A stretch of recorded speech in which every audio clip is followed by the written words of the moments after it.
वहीं पे उसके गुरु बहुत ज्ञानी थे, लेकिन इतना ज्ञानी होने के बाद भी भगवान का दर्शन नहीं प्राप्त कर पाए। वह भक्त जो अपने घर पे 3 भाइयों में सबसे छोटा था, माता पिता थे, जब तक माता पिता कमाते थे तब तक तो कोई बोलने वाला नहीं था। क्यों? इसलिए कि वो तीनों भाइयों में सबसे छोटा भाई जो था बड़ा ही आलसी था, केवल खाता था और सोता था। एक दिन उसके 2 भाई जो कमाते थे उस छोटे भाई को मार पीट करके घर से भगा देते हैं। क्यों? इसलिए कि बहुत खाता था। घर से निकल जाता है, निकल करके यही सोचता है कि कहाँ जाऊं, क्या करूं, कैसे भोजन प्राप्त होगा, इसलिए कि केवल भोजन ही उसको चाहिए। घूमते घूमते एक आश्रम के पास पहुंचता है। आश्रम के पास पहुंचने के बाद जब देखता है बहुत ही हिष्ट पुष्ट उसमें दास थे। दासों को जब देखता है तो उनसे पूछता है, कहता है आपके इस तंदुरुस्ती का राज क्या है? आश्रम के दास कहते हैं यहाँ पे भोजन की कमी नहीं है और करना कुछ नहीं, केवल खाना है और भगवान का भजन करना है। वह आलसी लड़का कहता है कि क्या हमें भी आश्रय मिल जाएगा? दर्शन करिए। दास कहते हैं हाँ मिल जाएगा। कह कैसे? कह जाओ देखो वही महंत जी बैठे हुए हैं, आश्रम के जो मुखिया हैं वो बैठे हुए हैं, जाओ उनके पास, वही रख सकते हैं। दौड़े दौड़े जाता है, चरणों में पड़ जाता है और पढ़ करके कहता है हे प्रभु हमें भी अपना दास बना लीजिए। माला थमाते हैं, कहते हैं यही माला जपना है और भोजन प्राप्त होता रहेगा, बाकी कोई यहाँ पे कार्य नहीं है। माला लेता है, लेकर के भजन करना शुरू करता है और भर पेट खाता है, आनंद से जीवन बिताता है। 12-13 दिन बीतते हैं। 12-13 दिन बीतने के बाद एकादशी आ जाती है, इसलिए कि हर 15 दिन पे एकादशी आता है और एकादशी के दिन आश्रम में भोजन नहीं बनते। एकादशी का दिन था, जाता है, आश्रम सुनसान दिखता है, कहीं धुआं नहीं उठ रही होती है। बड़ा परेशान हो जाता है कि भोजन कैसे प्राप्त होगा। एक दास से पूछता है, कहता है भोजन? कहें कल द्वादशी को। कहें कल द्वादशी हम देख ही नहीं पाएंगे, आज ही मेरा प्राण निकल जाएगा, बिन भोजन का मेरा जीवन संभव नहीं है, कोई उपाय बताइए जिससे भोजन प्राप्त हो जाए। कहते हैं जाओ उसे गुरुदेव से पूछो, वही कुछ कर सकते हैं। दौड़े दौड़े जाता है गुरुदेव के पास, गुरुदेव के चरणों में पड़ जाता है। गुरुदेव से कहता है गुरुदेव भोजन? कहें आज तो एकादशी है, भोजन कल प्राप्त हो पाएगा। कहता है गुरुदेव कल मैं जीवित रहूंगा तब न द्वादशी देखूंगा। गुरुदेव भी समझ जाते हैं, एक दास को बुलाते हैं और कहते हैं इसे 2 लोगों का भोजन राशन दे दो, और उससे कहते हैं इस राशन को ले लो और जा करके नदी के किनारे वहीं पे पहुंच करके स्नान ध्यान करके बनाना और बना करके भगवान को भोग लगा करके तब प्राप्त करना, तब पाना।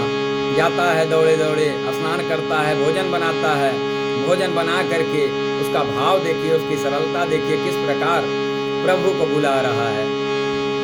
मेरे राम आइए, मेरे राम आइए, मेरे भोजन का भोग लगाइए। मेरे राम आइए, मेरे राम आइए, मेरे भोजन का भोग लगाइए। 2 बार बुलाता है, तीसरी बार कहता है कि हे प्रभु अब की बार बुला रहा हूँ, अगर नहीं आए तो मैं भोजन प्राप्त कर लूँगा। भगवान उसकी सरलता को देख करके तीसरी बार जब बुलाता है, मेरे राम आइए, मेरे राम आइए, मेरे भोजन का भोग लगाइए। प्रभु आ जाते हैं वो, और प्रभु ही नहीं, मैया सीता को साथ में लेकर के आते हैं। देखता है प्रभु और मैया, पूछता है, हे प्रभु, हमने आपको बुलाया, ये कौन है? कहे ये मेरी पत्नी है और ये मेरे साथ ही रहती हैं। कहें ठीक है, आ गए हैं तो भोग लगाइए। भोग लगाते हैं। भोग लगाने के बाद जो बचा कुचा रहता है प्राप्त करता है और आश्रम को चला जाता है। फिर 15 दिन बाद एकादशी आती है, फिर गुरुदेव के पास जाता है और जा करके कहता है, हे गुरुदेव, अब की बार 3 लोगों का राशन चाहिए। उसकी बुद्धिमानी देखिए, सोचता है अगर 2 लोग आएंगे तो कम से कम 1 लोगों का भोजन हमें प्राप्त हो जाएगा।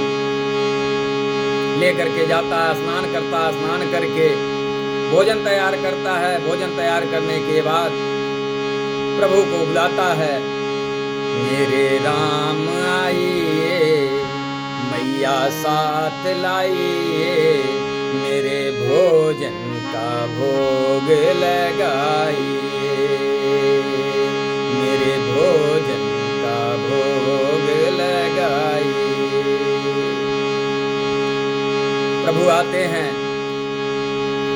प्रभु आते हैं, मैया आती हैं और साथ में भैया लक्ष्मण भी चले आते हैं। देख करके कहता है, ये कौन? अब की बार ये किसको लेकर के चले आए? कहे मेरे छोटे भाई हैं, ये मेरे साथ ही जाते हैं, जहाँ जाता हूँ साथ में ही जाते हैं।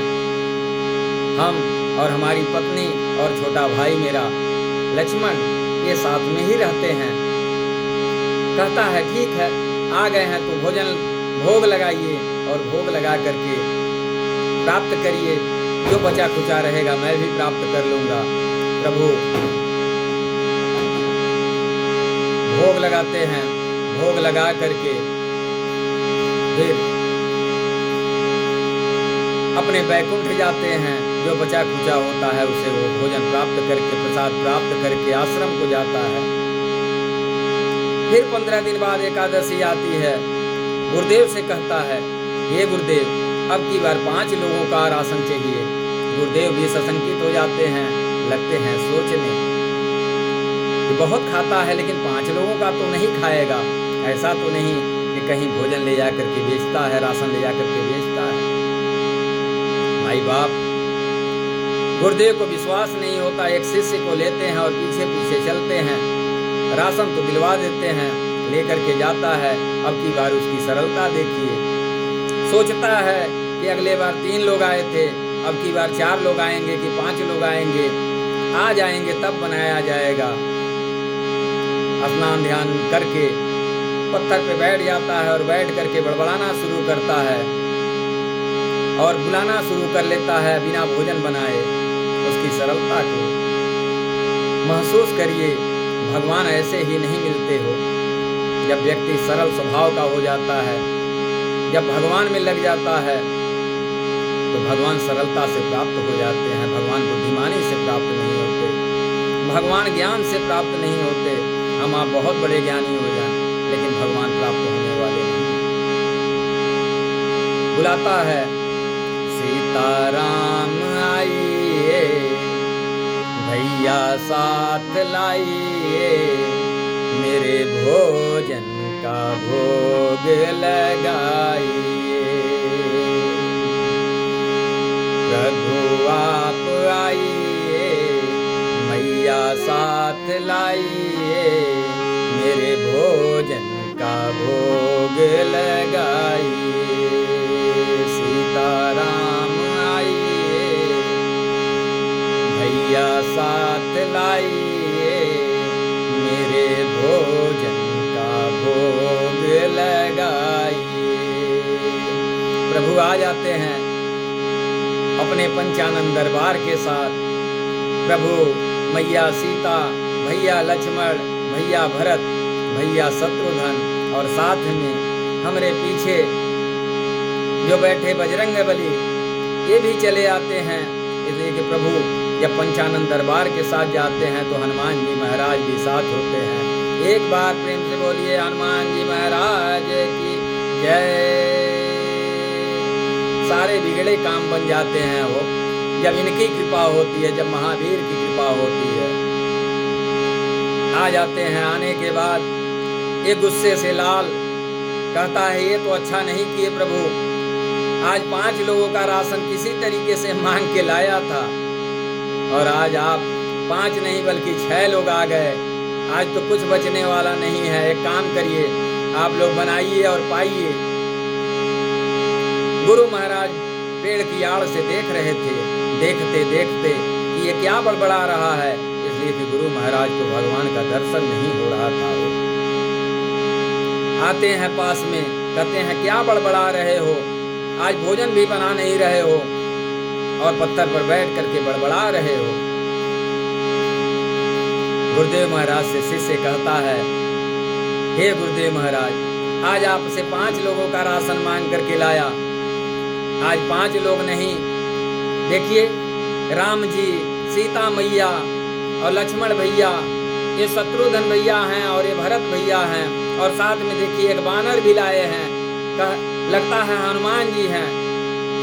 आज ये लोग बनावें और अपना पावें। गुरुदेव महाराज कहते हैं क्या मूर्ख बना रहे हो, कहाँ दिखा रहे हैं, कौन दिख रहे हैं? माई बाप, ज्ञान से अगर दर्शन होता प्रभु का तो गुरुदेव महाराज को भी दर्शन हो जाता। शिष्य लगता है रोने, कहता है हे नाथ, मेरे गुरुदेव महाराज को दर्शन क्यों नहीं दे रहे हैं? ये मुझे झूठा कह रहे हैं नाथ, इनको भी दर्शन दे दीजिए प्रभु, नहीं तो सोचेंगे कि मैं झूठ बोल रहा हूं। भगवान अपने शिष्य की, अपने भक्त के सरलता को देख करके अपने उनके गुरुदेव महाराज को भी दर्शन देते हैं। दर्शन प्राप्त करने के बाद गुरुदेव महाराज फपक फपक कर रोने लगते हैं। कहते हैं हे प्रभु, आज मैं इतने दिनों से माला जप रहा हूँ, रात दिन आपका ही सुमिरन करता हूँ, लेकिन आज तक मुझे दर्शन प्राप्त नहीं हुआ। और यह शिष्य जो केवल खाने के लिए ही जीता है, उसे आप दर्शन दिए और वो भी पंचानन दरबार के साथ। धन्य है मेरा शिष्य। इसीलिए कहा जाता है ज्ञान से भगवान नहीं मिलते हो। जितने बड़े बड़े ज्ञानी अपने ज्ञान के वो अभिमान में रहे, उनको प्रभु का दर्शन नहीं हुआ। चाहे वो जो भी रहा हो, जो ज्ञान से परे हो करके भगवान को महसूस करते हैं और सरल भाव से पूजते हैं, सरल भाव से याद करते हैं, उन्हीं को प्रभु का दर्शन होता है। बोलिए जय सिया राम, जय जय सिया राम, जय जय संकट मोचन। ओम नमः पार्वती पतये, हर हर महादेव। सभी को सादर जय।